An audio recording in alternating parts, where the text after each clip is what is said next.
Question number 10 की तरफ अब हम लोग बढ़ते हैं।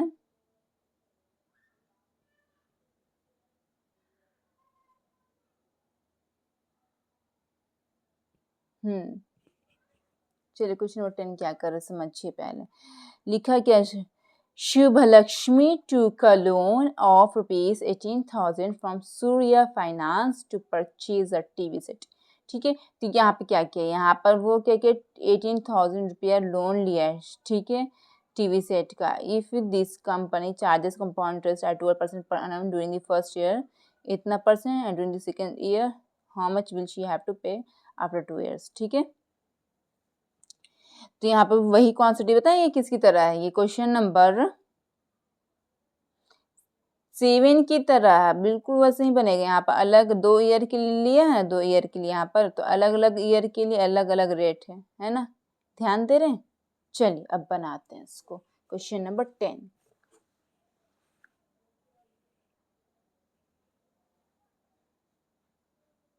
यहाँ पर लिख देते क्वेश्चन नंबर 10। ठीक है, चलिए यहाँ पर क्या मांग रहे हैं, यहाँ पर क्वेश्चन नंबर 10 में मांग रहे हैं अमाउंट मांग रहा है। ठीक है, अमाउंट मांग रहा है, ये हो गया। प्रिंसिपल क्या दिया, प्रिंसिपल दिया हुआ 18,000 रुपीज़ दे दिए। चलिए ये लिख दिया, प्रिंसिपल 18,000 रुपीज़ है, और यहाँ पर टाइम कितना है, टाइम मेरे यहाँ पर 2 ईयर्स, टाइम कितना है मेरे यहाँ पर 2 ईयर्स। ठीक है, और अलग अलग एक फर्स्ट ईयर है, पहला ईयर, एक दूसरा ईयर सेकेंड ईयर। ठीक है, और अलग अलग ईयर का अलग अलग रेट दिया हुआ था। इस ईयर का मानिए रेट R1, इस ईयर का रेट मानिए R2। ओके बच्चों, R1 क्या दिया हुआ देखते हैं।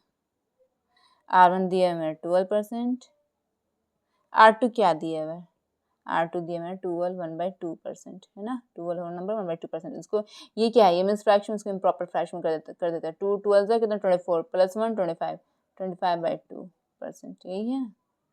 इसको इस तरह से कर दिया। ठीक है बच्चों, कोई प्रॉब्लम तो नहीं है आप लोगों को। चलिए अब बनाते हैं। यहाँ पर अमाउंट का फॉर्मूला क्या होता है, P × 1 + R/100⁴ n होता है ना। यहाँ पर देखिए, यहाँ पर R1/100 लिख देंगे, ये पहला ईयर का हो गया।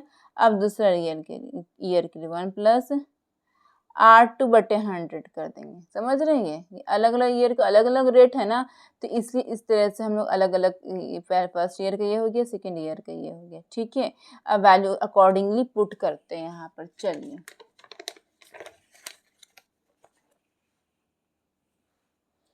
अमाउंट निकालना था। ठीक है, तो मेरा P क्या दिया हुआ, मेरा P मेरा दिया हुआ 18,000 रुपीज़, वो लिख दिया।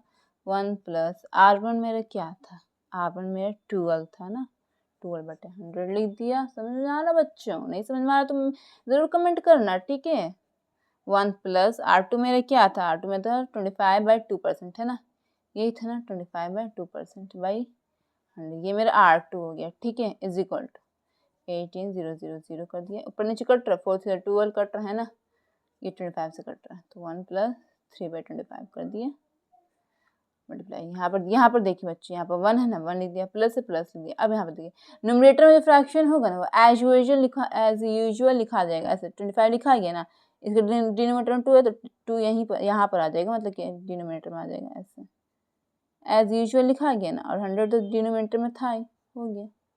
ठीक है, अगर डिनोमिनेटर में रहता ना फ्रैक्शन, उल्टा लिख देते। अगर यहाँ यही 25/2 अगर डिनोमिनेटर में रहता, तो यहाँ पर हमको लिखना पड़ जाता 2/25 उल्टा करके।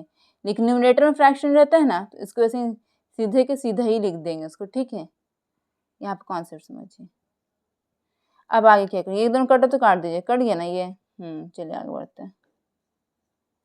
इसको कर दीजिए फ्रैक्शन का समय, 25/25 + 3/25 इंटू। ठीक है, यहाँ पे क्या 1 + ऊपर में 1 बचा ना, कटा तो नीचे 4 × 8 बच गया। ठीक है, अब आगे देखते हैं। 18,000 मल्टीप्लाई है ना, ब्रैकेट में तो मल्टीप्लाई। ठीक है, 25 + 3 कितना होता है, 28/25 हो गया मल्टीप्लाई। ठीक है, यहाँ पे क्या 8 × 8 + 1/8। ठीक है, अब चलिए आगे बढ़ते हैं। यहाँ पर 18,000 ये हो गया इंटू 28/25 हो गया इंटू 8 + 1 कितना होता है, 9/8 होता है। ठीक है, कट रहे तो काट दीजिए बच्चों। 4 × 8 कटा ना, 4 × 7 = 28 कटा, इसे काट दीजिए, 2 मतलब 2, 2 9 18, 0 0 0 कटा ना बच्चों। फिर से काटिए, 5 5 25 कटा, 5 1 5 6 7 8 9, 5 8 40 0 0 कट गया ना, 5 1 5 5 2 15 16 17 85 30 0, ठीक है कट गया। 360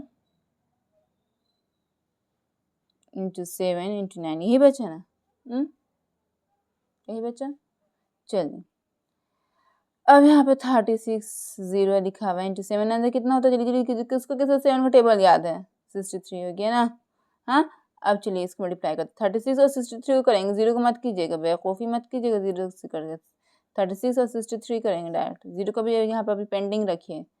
3 6 18 का 1, 3 3 9 8 10, 6 6 36 का 6, माफ कीजिए 3 6 18 19 20 21, 8 6 2 2, 2 2 6 8। हम क्या बोला था आपको कि 0 को पेंडिंग रखना है, ये ठीक है। तो अब यहाँ पे 0 यहाँ पे बस लगा दीजिए, इतनी यहाँ पे 0 0 को अगर 3 डिजिट का मल्टीप्लाई करते बेकार का आपको टाइम किल होता। ठीक है ये हो गया आपका आंसर, आंसर चेक कर लीजिए बुक से।